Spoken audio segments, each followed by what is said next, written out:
So ever since I got into fitness, I have been searching for the perfect way to eat. Now, when I was a trainer, eating healthy and staying lean were incredibly easy. I was in an environment where eating healthy was the norm, it was the standard. And also during client sessions, in between client sessions, I was moving around a lot. It was extremely easy for myself to just stay lean, stay energized, and stay focused. But when I turned into an entrepreneur, it all went to crap. And the reason being was because I was starting to sit in front of a desk for about 5 to 6 hours a day. I found myself going to the fridge and going to the pantry and just snacking uncontrollably. It was a big adaptation from me being super active and being in an environment where being healthy was the norm to working on my own at home and trying to produce content and do deep work. So I struggled with this for a little bit. I've tried everything. I've tried keto, I've tried fasting, I've tried low fat, I've tried even a diet where you do nothing but drink protein shakes every single day for 30 days straight.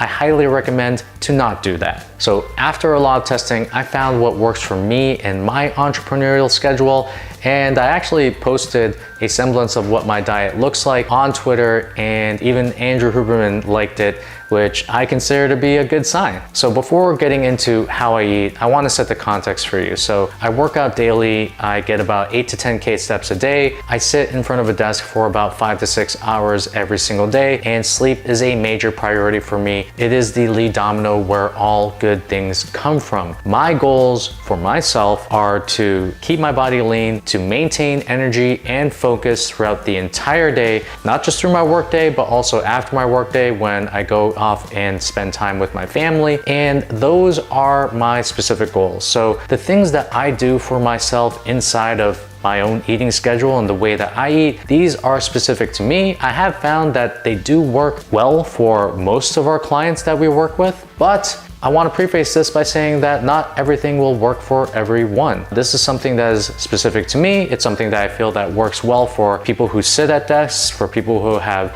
entrepreneurial schedules. But again, what you may want to do is take bits and parts of what we do and apply it to what you're doing and see exactly what works. And then that's probably the best way. Probably everything that I'm going to be talking about today is all of it's not going to work for you, and it's very specific to me. So I just want to preface that by saying that, okay? So if you're ready, this is how I eat for maximum leanness, for energy, and for focus. If you're ready for it, let's go. So I wake up anywhere between 6 a.m. to 6:30 a.m. every single morning. And I always start my day off with water.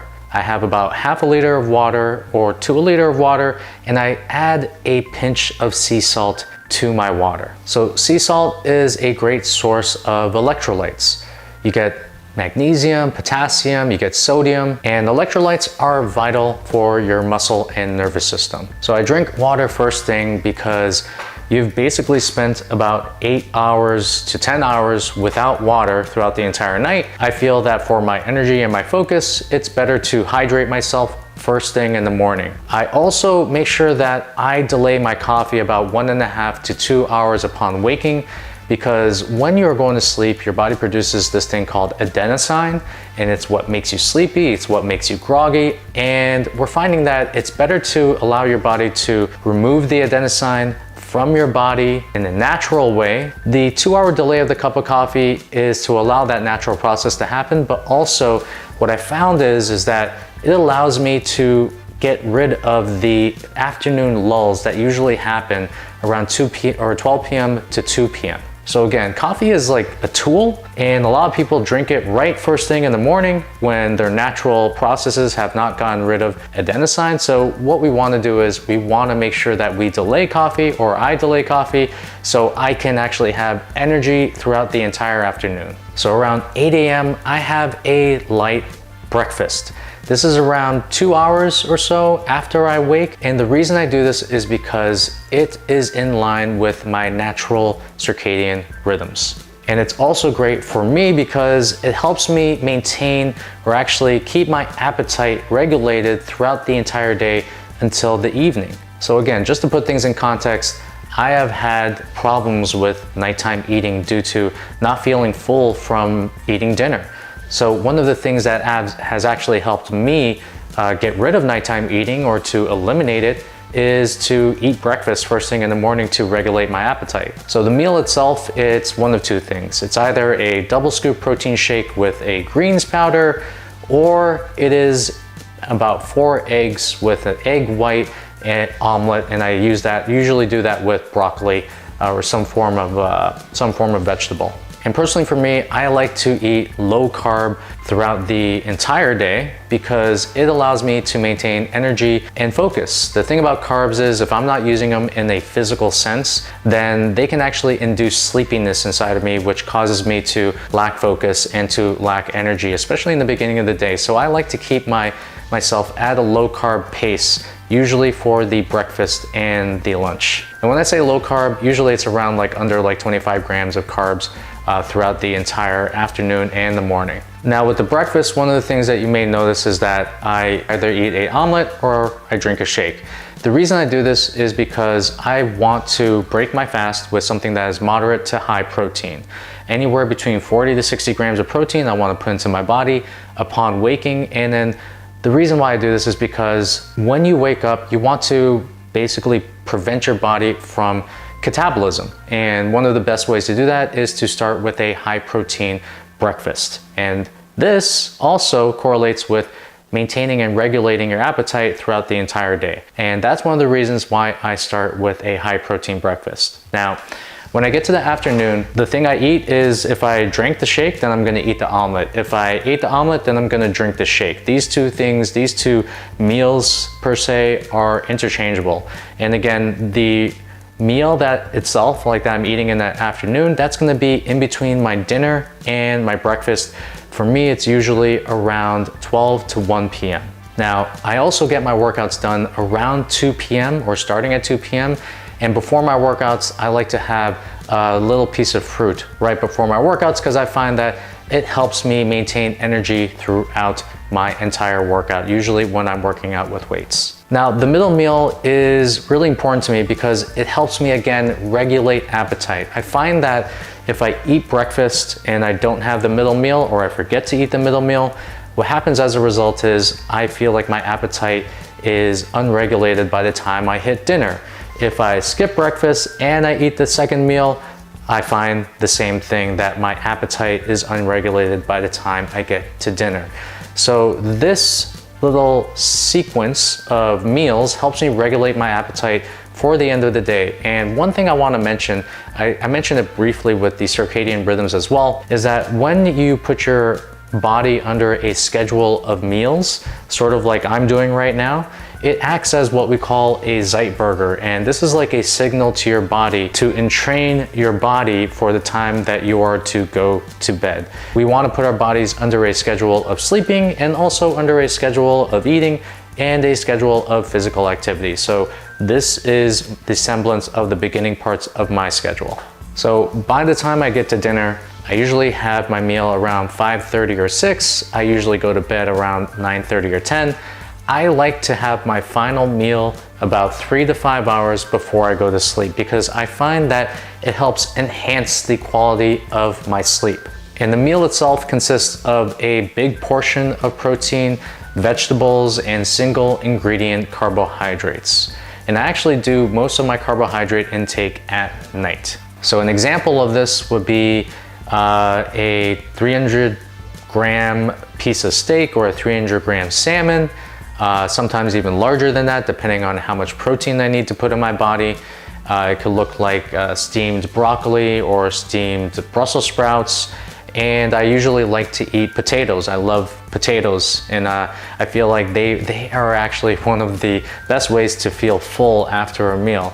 If it's not potatoes, then I'm gonna eat some piece of fruit. And the reason I like to do this is because 1, the big piece of meat allows me to hit my protein goals. 2, the vegetables act as a way to volumize my meals. And the single ingredient carbohydrates, or taking in most of my carbohydrates at night, it actually helps me induce sleepiness. Like I said in the beginning of the video, carbs have this sleepy effect if you're not using them for physical activity. And I find that when I push my carb intake to the end of the night, it actually helps me induce a faster sleep. And then by 9:30 or 10 p.m., I'm usually reading a fiction book, and then I am out like a light. And to be honest, I love how my sleep is. I've been working on it for so long, and this is one of the key pieces to getting me the sleep that I need for the energy and focus for the next day. So a couple of things that I want to note about the schedule that I just told you about. This helps me hit around 160 to 170 grams of protein, and that is the amount of protein that I need to keep my muscle, and if I want to build some muscle. Usually with building muscle, you want to keep yourself to about 0.8 to about 1 gram per pound of body weight, and this allows me to hit my protein goals super easily. Also, when you have a schedule and a way of eating like this, your body adapts to it fairly quickly. It takes about 7 to 14 days for your body to adapt to a way of eating. And you know, a lot of people are like, I don't like to eat breakfast, you know, because it slows me down or whatever. You know, that's usually if you eat a high carb breakfast or you're eating a donut or something like that. Like usually if you're eating low carb, you don't necessarily deal with lack of energy or lack of focus. And also, let's talk about the schedule a little bit right now. If you were to create the best schedule based on the way that you live life, I find that this is a formula that works best for a lot of people. The first thing is you're having your last meal around 3 to 5 hours before you go to sleep. This allows you to regulate your circadian rhythms. It allows you to get quality sleep. And I always find that starting your meal schedule or finding your meal schedule starts at the end. Before that meal or before dinner, you would have your next meal around 3 to 5 hours before that, and that would be your middle meal, and then you would have your other meal around 1 to 2 hours upon waking. And then this gives you a schedule where you are training your body for when it likes to eat. One of the things I want to also mention is that when you train your body to eat at certain times, it starts to correlate with those times. Let's use a dog as an example. So I have a dog, he's a Shar Pei, one of the cutest dogs you'll ever see in your life. And our dog, Bally, he gets fed around 1 p.m. every single day. Now with Bally, what we do is he is already prepared at 1 p.m. He has trained himself to know that his food is coming at 1 p.m. It's almost like we have trained him to expect that food.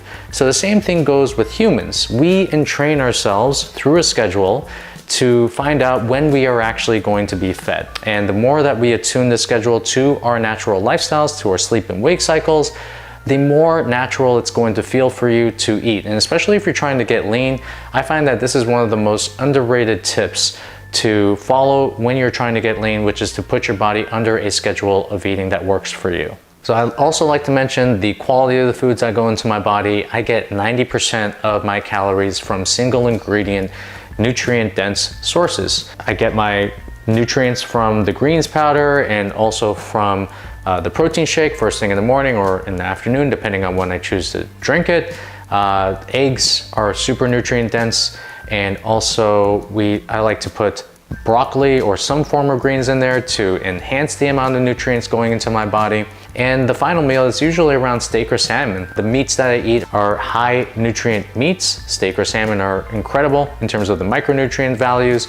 I eat a lot of veggies, and also in terms of single ingredient nutrient dense foods, potatoes are pretty underrated as well in terms of a single ingredient carbohydrate source. I like to think of diet and I like to think of the way that we eat in various forms. So the basic form is your calories and macronutrients. Calories, you know what they are already. Macronutrients are proteins, fats, and carbs. And also, I feel like the most underrated thing that a lot of people don't really consider is their micronutrient values. So you're not necessarily going to get a lot of micronutrients from processed sources. That's why I keep myself to single ingredient sources, because they usually contain the most micronutrients. And again, micronutrients I feel are the difference between the focus and the energy, and also just your mental health as well. It's a very simple statement, but the more micronutrients that we put into our bodies, the better our mental health is going to be.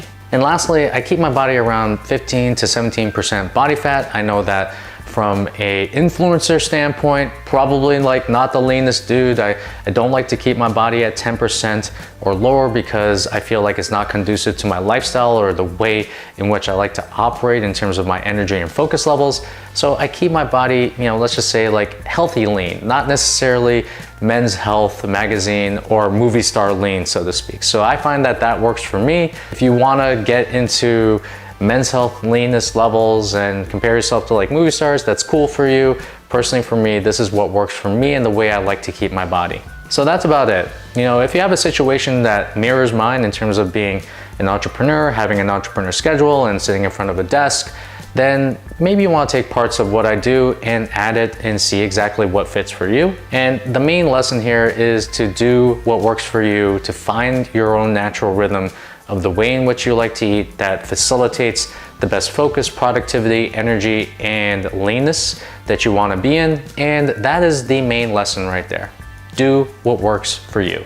And once you find what works for you, what's going to happen is that you basically put your eating on autopilot. You don't really have to think. You're eating the foods that you need to eat. You're eating at the times that you need to eat. And over the course of time, you do this enough, it becomes on autopilot for you. So if you got this far, hope you enjoyed the video. If you're still watching, please like and subscribe to the video. And also, if you have any questions or if you have any feedback based on the way I eat, or maybe even the way you eat, this is like very personal to me, but maybe the way that you eat, I'd love to hear it in the comments. And yes, if you made it this far, I really appreciate your attention. I appreciate you, and I'll see you on the next video. Peace.